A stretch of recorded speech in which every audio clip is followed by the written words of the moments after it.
Arm forces को और भारत सरकार को कि उन्होंने एक ऑपरेशन सिंदूर को अंजाम दिया। मैंने अपनी बात में ये कहा कि एक इंटरनेशनल कैंपेन हमको चलाना चाहिए टीआरएफ के खिलाफ, और ख़ास तौर से सिक्योरिटी काउंसिल इसको डिजिग्नेट करे और हमको यूनाइटेड स्टेट्स ऑफ अमेरिका को ये बताना है कि वो अपने ही मुल्क में इसको फॉरेन टेररिस्ट ऑर्गेनाइजेशन डिजिग्नेट करे। और क्योंकि आप देखेंगे फरवरी 2025 में हाफिज सईद के बेटे हाफिज अब्दुल रऊफ की एक स्पीच है पीओके में, जिसमें उसने कहा कि 2025 तमाम साल हम लोग जिहाद करेंगे। तो ये जिहाद का नाम लेकर, ये भारत में गलत नाम लेकर कत्ल करना चाहते हैं, आतंक फैलाना चाहते हैं।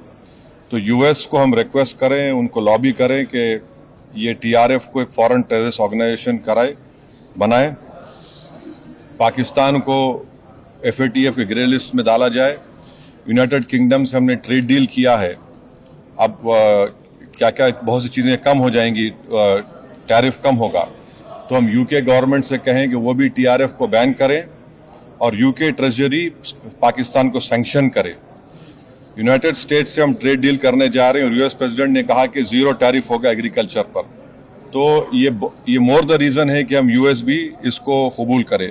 अब कश्मीर में गवर्नमेंट के पास एक बहुत सुनहरा मौका है, तारीखी मौका है कि वो यकीनन पाकिस्तान को कन्फ्रंट करें, मगर कश्मीरियों को अडॉप्ट करें।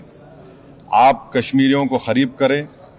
और ख़ास तौर से मैंने कहा कि जो पूंछ में जो लोगों की मौत हुई, सिविलियन लोगों की, और उरी में जो लोग ज़ख्मी हुए, जिनके घर को नुकसान पहुंचा, गवर्नमेंट उनको टेररिस्ट विक्टिम का ऐलान करे, क्योंकि पाकिस्तान शेलिंग में उनकी मौत हुई है, और सिक्योरिटी रिलेटेड एक्सपेंडिचर के तहत मरने वालों को एक्सग्रेशिया दे और सरकार उनका घर बना के दे। और मैंने कहा कि साउथ कश्मीर में गवर्नमेंट को बहुत एहतियात से काम करने की ज़रूरत है, वहाँ के यूथ को हमको ख़रीब करना है। और जो ऑपरेशन सिंदूर हुआ उसका मेरी नज़र में सबसे बड़ा इम्पोर्टेंस ये है कि मुरीद के और भावलपुर पर अटैक होना, ये नॉन टेररिस्ट ऑर्गेनाइजेशन के हेडक्वार्टर्स हैं, ये बहुत अहम जिसको हमको समझने की ज़रूरत है। मिलिट्री स्ट्रेटजी वाइज आप देखेंगे अब हमारे देश के लिए दो फ्रंट पे हॉस्टिलिटी होगी, एलएसी और एलओसी पर। इसलिए कि जब 16 में उरी हुआ, 2019 में हम बालाकोट किए, आज हमारी 50,000 फौज गलवान और पे बैठी हुई है। तो ये टू फ्रंट हॉस्टिलिटी को हमको देखने की ज़रूरत है। चाइना से हम इतना एक्सपोर्ट कर रहे हैं, इंपोर्ट से ज़्यादा चाइना से इतना इंपोर्ट कर रहे हैं, एक्सपोर्ट से ज़्यादा हो रहा है। तो हम चाइना पर भी इम्प्रेस करें कि वो पाकिस्तान को, टीआरएफ को, जितने टेररिस्ट वांटेड हैं इंडिया, उसको हवाले करें। और गवर्नमेंट से मैंने गवर्नमेंट से कहा कि आपने अच्छा जवाब दिया ओआईसी को, और तुर्किया को हमको समझाना है कि तुर्किया पूरे विश्व में एक ऐसा कंट्री है जो अपने ही देश में जो टेररिस्ट ऑर्गेनाइजेशन है कर्ड्स, उनको बॉम्ब करता है। इराक में जब तक उनसे डील नहीं हुई वहाँ बॉम्ब करता था, अब सीरिया में भी बॉम्ब करता है।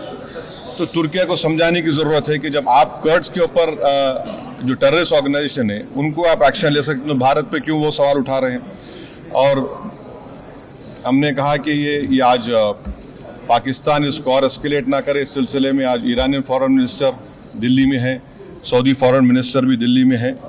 और जो देश में मैंने कहा कि जो एक यूफोरिया है, इसको सरकार को देश को और मुत्तहिद करने के लिए और देश को ताकतवर बनाने के लिए इस्तेमाल करना पड़ेगा।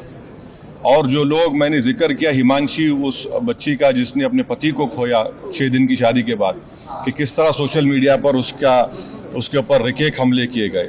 और आखिर में मैंने कहा कि न्यूयॉर्क टाइम्स, रॉयटर्स और CNN ने एक कहा कि भटिंडा में एक रफाइल गिरा है।